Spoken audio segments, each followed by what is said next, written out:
Hey, what's up, everyone, and welcome to The Well, your source for the latest in the field of after school and summer learning programs. We're here today with Marcus. He is from the Sacramento Unified School District. Hey, what's up, Marcus? Hey, Bruno, how you doing, man? Good to see you. Good, man. Looking sharp as always. You got swag, brother. You just have swag.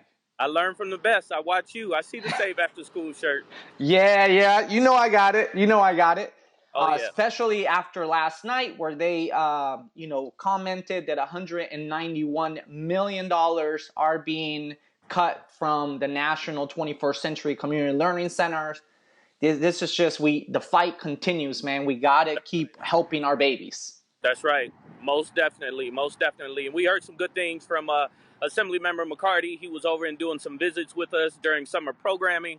So he talked a lot about trying to put together a coalition to help out getting funding for our babies and after school. So it's going to be a great fight, but we're going to keep on doing all the work that we need to do until we know that fight is over and won. Right.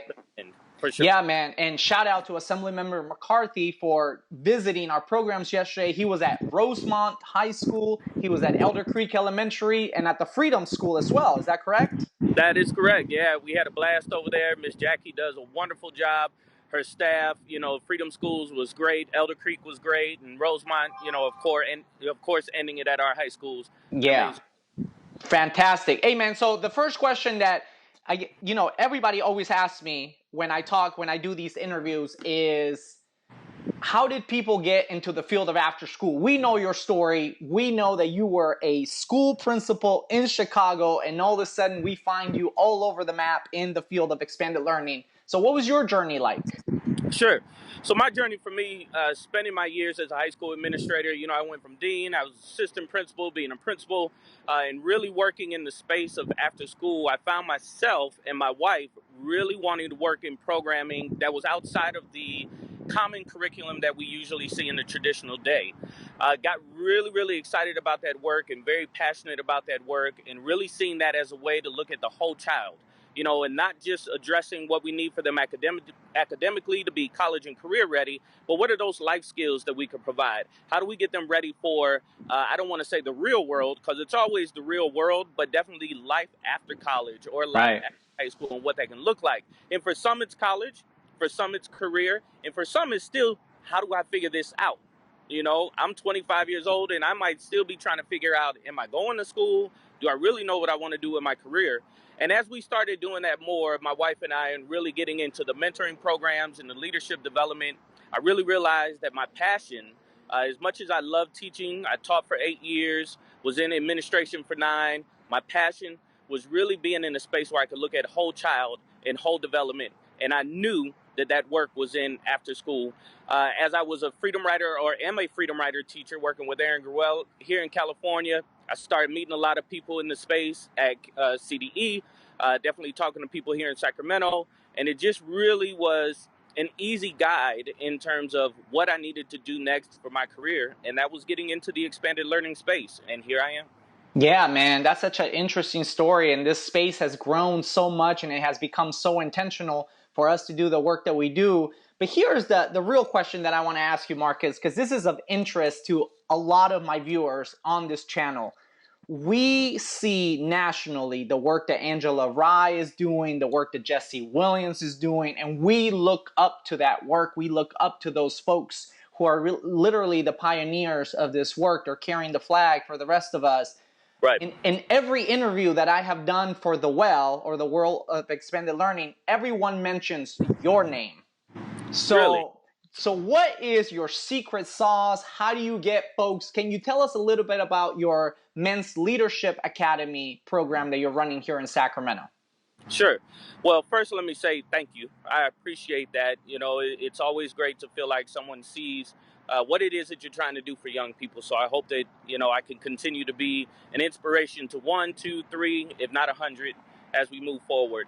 Men's Leadership Academy and Women's Leadership Academy that we have here in Sacramento was actually started with my boss, Dr. Stacy Alt. Been doing the work here for a long time in Sacramento. Many folks, including yourself, know her and how passionate she is. Dr. Stacy Alt. That's right, Dr. Stacy Alt. And one of her tasks for me coming in was she really wanted me to just take it to that next level. How do we get it A through G?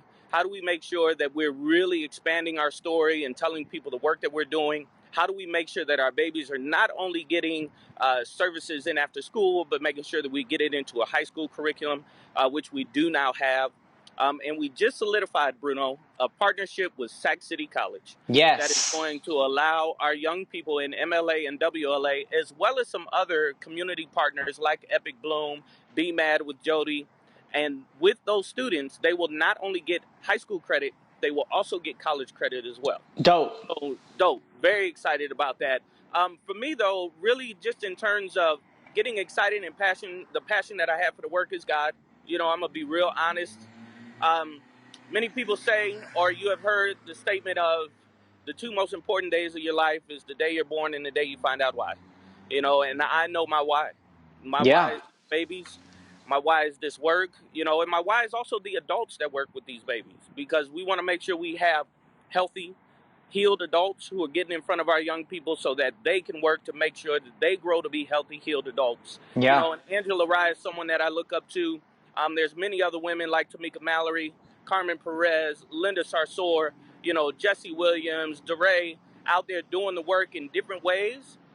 But to be mentioned in that light in terms of people wanting to see or know how or why I'm doing or able to do the work that I do is really just the passion, man, for these babies and making sure it's really not that hard, right? You Right. know, you and I have had these conversations. Just care about the babies and really mean that when you say it. It's easy for people to say, I work with kids, I work with youth, but do you really? Right. Right. Are you really in a space to making sure that if they call you at 1 o'clock in the morning, you're going to be there? You're going to do what needs to be done. Are you really in a space of not just getting recognition, but also making sure that they have opportunities to grow and thrive? And I think for me, um, no answer is the worst answer, Right. right? So I'm going to ask the question. Can I take the kids to DC? Can I take the kids to Peru? Can you give me internships? Sac Republic just gave us 14 internships for our young media team with MLA and WLA. So Yeah. now we got 14 kids on the field watching the soccer game, taking pictures, and being pushed out in a way that gets them some growth in a career. So how do we do that? How do we continue to push forward? You know, and just live in your passion. It's Yeah. exciting. For sure, man. So one of the great things that you mentioned that a lot of people forget about is oftentimes the young people who work with the young people, right? Because a lot of them share that same story, that same background. They're from the same neighborhoods. And, you know, a lot of times with this work is who teaches a young man how to become a man? Who teaches a young woman how to be confident with herself and the work that she can do. And so I appreciate all the work that you're doing. So the worst thing that can happen when we ask is that they tell us no. That's right. And then we just ask somebody else, right? Right. So, you know, one of the things that I want to bring to you, because this, I truly believe that this is why people continue to mention your name in terms of being a pioneer in this work that's happening here, not just here in Sacramento, but also throughout the state, is that if you tell me, because people keep calling me and asking me, what is MBK? And I keep telling them, if you're doing it because that's your 9 to 5, that's not just MBK. Is were Right. you doing it on the weekends? Were you That's mentoring right. somebody on your own time during your work? And are you using your work to bring it to scale? That's right. So what would you tell the folks out there, particularly the site coordinators out there that already have those trust and those trusted relationships with their young people, of the opportunity they have to create change? So one of the things that I would say immediately is just yesterday, and if you haven't had a chance, check out Angela's new podcast, Angela Rye, It's only with dope. Angela Rye. Is dope. You know, Carmen Perez said something that I tell people all the time: share your story. You know, let young people know that you didn't just show up like this. You're not Jesus. You went through some stuff. You had your own trials and tribulations, but through those trials and tribulations, through other mentors, through adults who have been in your life, you've been able to get to a place where now you can thrive. How do you share that same piece? How do you allow your words to heal the work? Yep. Yep. of the work trying to heal what you're doing, how do you let your words, sharing your story and pushing out that passion?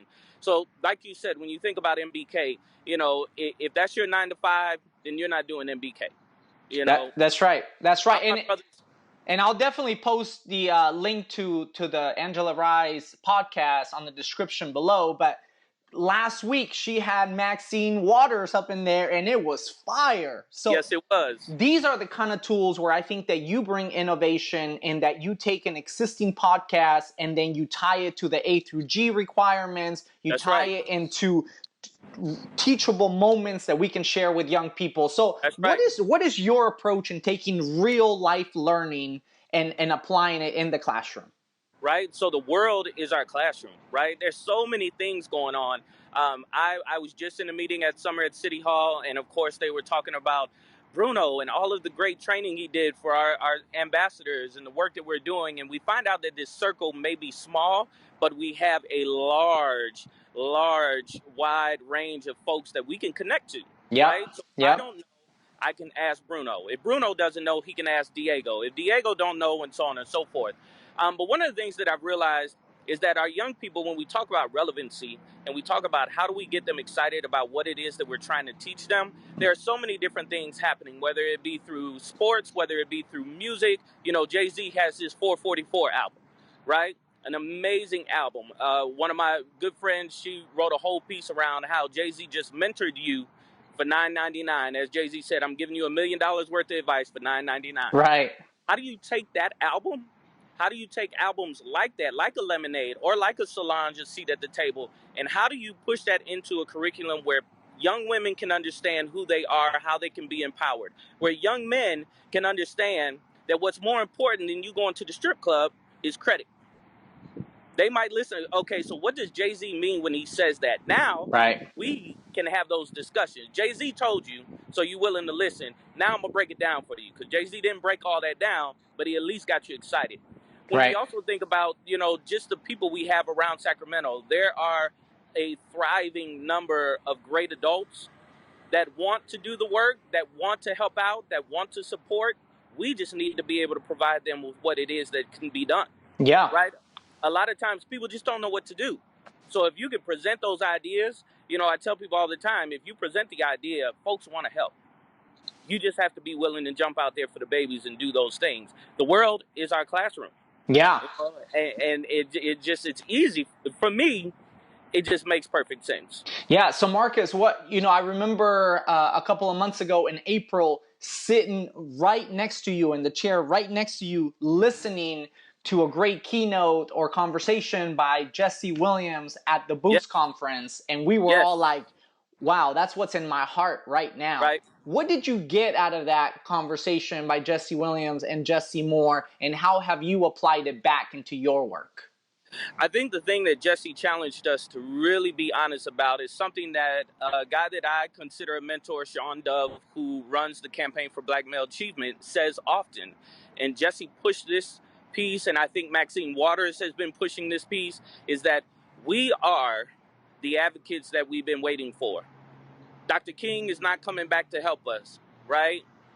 Cesar Chavez is not coming back to help us. We are the ones that need to stand up for our kids. We are the ones that need to stand up for our adults. We are the ones that need to stand up for our community. And we need to be ready at some point, if need be, to almost put our life on the line to say we are not going to allow our people to be oppressed any longer. And Jesse challenged us with that. Like, how are you going to step into the forefront as opposed to talking about it, being about it? That's the P. I'm about it. So let's see it. You got to be about it, right? That's why we created this channel. That's why we're putting those thoughts out there for people. We don't have to be right. We just have to put it out there, right? And that's step one. And so one of the things that I find, Marcus, is that we're not alone. We have some enormous, fantastic networks and collaboratives. I think about when I show up in a room, you, Diego, Rodrigo, Carlos Santini, and the likes, Monroe Howard, and magic happens. That's right. What's your network like, or how do you leverage your local capital to make things happen? Yeah, that's an amazing question, Bruno, and you're right. There are times that I think about how do we, figure out a way to get Southwest to fund us where we can pull all of us together at least once a month, have coffee, and spend 4 or 5 hours and just talk, because that's Yep. where a lot of the magic happens. A guy that we all are inspired by many times, Dr. Christopher Emdin, and with his book, for white folks to teach in the hood, like he talked about, the magic that can happen in barbershops, the magic that can happen when you're sitting in churches. And when I think about us, our network, a lot of people don't know that we have text messages on a daily basis where sometimes we may just be having fun, but sometimes we're asking tough questions. Sometimes we're just trying to figure it out. Right. And for me, that is where that social capital comes in. One of my mentors, Dr. Tyrone Bledsoe, said it best. This is lonely work. And we have to find people who are in the same circle with us, who are not only just going to do what we think should be done, but are going to challenge us when we may be wrong. Because Yeah, we're going to be wrong, we right? are. We're not gonna take the right step all the time. And people like you and Diego and Rodrigo, and Roberto, you all and Cesar are the people who can check me, who can say to me like, "No, Marcus, I think you took the wrong approach with that." But at the same time, can also say, "Yo, that's dope. I have a connection X, Y, and Z. Let me Right. help you here," because we can't do it alone. And trying to do it alone is probably the worst thing you can do. Right, right. So, one of the things that I find when I visit a lot of programs, and you visit a lot of programs too, is that our site coordinators sometimes have a hard time visualizing what the next step is. Can they make a career out of this? What is one tool, resource, book? Obviously, you mentioned the podcast by Angela Rye, but what is one resource that you have used in the past to help you move forward? Man, that's another great question. When I think about books in terms of moving forward, I got very heavy into John Maxwell for a really long time. And a lot of what John Maxwell talks about is really very simple steps into making sure that you are looking at a career path that is about your passion. Yeah. And when I think about John Maxwell and the idea of, uh, leading with purpose, uh, that is where I am. So anything John Maxwell, I would always push out. You got your Michael Eric Dysons and your Cornell West books that you can pull into. But I would also encourage people to make connections through social media. I think that's one of the things that we lack, is that we have a way to network and ask questions and read articles like never before. Yeah. We don't have to go pull from a card catalog and try to find that great article. There are great folks out there really sharing the work. So I think also using that social media piece as a way to push yourself forward is another resource. Again, I would also talk about your circle, like we just talked about. How do you get people involved? Michael Jordan said it best. I knew I had to get somebody who'd been where I'd been, so I got a coach, Phil Jackson, because he had won an Right. NBA championship. I knew I needed an accountability partner who was on the same level with me and could tell me when I wasn't doing what I needed to do. That was Yeah. Scottie Pippen. But then I also had people that I was reaching back for to pull them where they wanted to be, and that was your Steve Kerrs and your Luke Longleys. So he created that circle that kept them in check, that also pushed them, but also gave them reason to give purpose to somebody else. And when you think about what that looks like in terms of a career, you wake up every day ready to go to work. You're excited to go to sleep because you're ready to go to work, because for you, it's not work. Right, right. And I'm It's thinking what you do. about, your point about social media is it is now so much easier to connect with folks that were completely out of reach before, right? Right, And so I advocate at the site level is take anybody that you admire in the field and first of all follow them on Twitter, but then right, secondly as professional development, take their last 20 tweets and have a conversation about what are the things that they care about. How can we right. connect this back to the local site, the local community? And you can do PD, professional development, every day at your site. That's right. And the last thing that I would address with folks is really self-care. How are you taking care of yourself to really put yourself in a place to be what is needed for our communities, for our Yep, young people, for our adults, for our parents.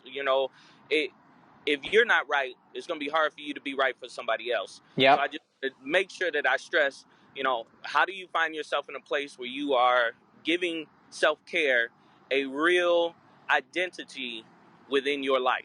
yep. And that's your backyard for you, right? Yeah, So that's And so, how do we get a hold of you? Through Twitter, through Instagram? How do we get a hold of the Men's Leadership Academy, the WMLA? What are those links? Yeah, definitely. So for myself, you can just look up my name, Marcus Strother. It's that on Instagram, it's that on Facebook, it's that on Twitter. You'll Cool. find me that way. With MLA and WLA, we also have Facebook, Instagram, and Twitter, and it is at MLA Sacramento and at WLA Sacramento, and you'll find all our information. Dope. And I'll link those in the description below. Marcus, as always, thank you so much for your time, your energy, and all your great thoughts into this. We're trying to help people move forward. If you like this interview, please hit the like button and subscribe if you haven't done so. Marcus, until next time. I appreciate you, Bruno. Thanks, brother. Yep. All right, cool.